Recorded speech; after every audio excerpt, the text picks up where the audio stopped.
Morning, guys. Just an absolutely devastating scene out here. Still a very active scene as these fire crews, they are hosing down the property as we speak. So I want to step out of the way and give you a good look at this damage because, man, we were just talking about absolute devastation here. You can see those fire crews still working the scene. The smoke still billowing off the roof here. Just complete char, black, burnt the front of this house. We've got debris all over the place. And we mentioned that potential car accident into this house that started all of this. Well, we've got that car in question that is still on scene. Just a complete mess right there as well, completely mangled as this firefighter hoses down that car as well. Now, sadly, the fire chief telling us it does look like there was a death in that car crash, but they have no information on what led up to the crash and are deferring us to the police department on that front. So again, the death has not been confirmed at this point.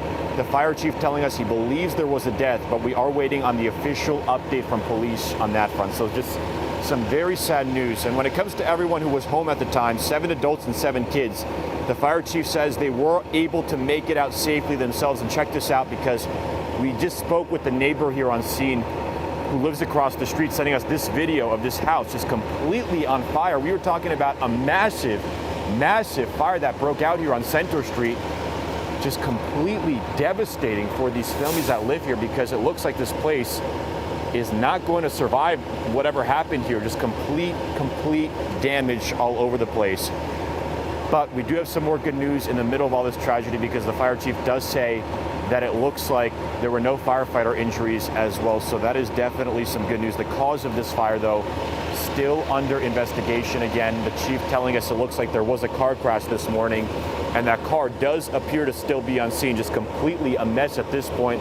Still very active. We've got crews in every single direction around here. So if you take a look to my left, we've got fire trucks just completely lined up down the road here. As far as my eye can see, this road blocked off in both directions as well.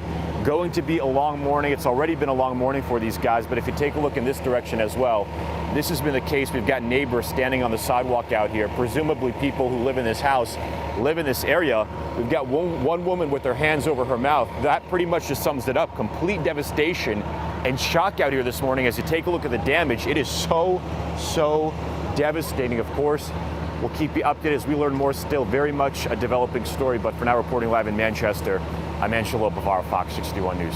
All right, Angelo, as we can hopefully give folks another look at that house and car, if you would, curious for folks who are less familiar with Center Street in Manchester, what that stretch is like. Does it appear to be some kind of main street, a side street? Give us a feel for kind of the neighborhood you're in. Yeah, I'll step out of the way, give you another look at the scene here. So once again, we've got fire crews on scene, but as you probably saw when we panned off in both directions, this is a very residential neighborhood. We have not got the chance to explore the area too much, but based on what we're seeing around here, houses in every direction. And as I just mentioned, neighbors from all of these houses coming out, just looking on in absolute shock as to what happened here this morning. So this is just a really devastating situation for this entire block, really, as they deal with the aftermath of this.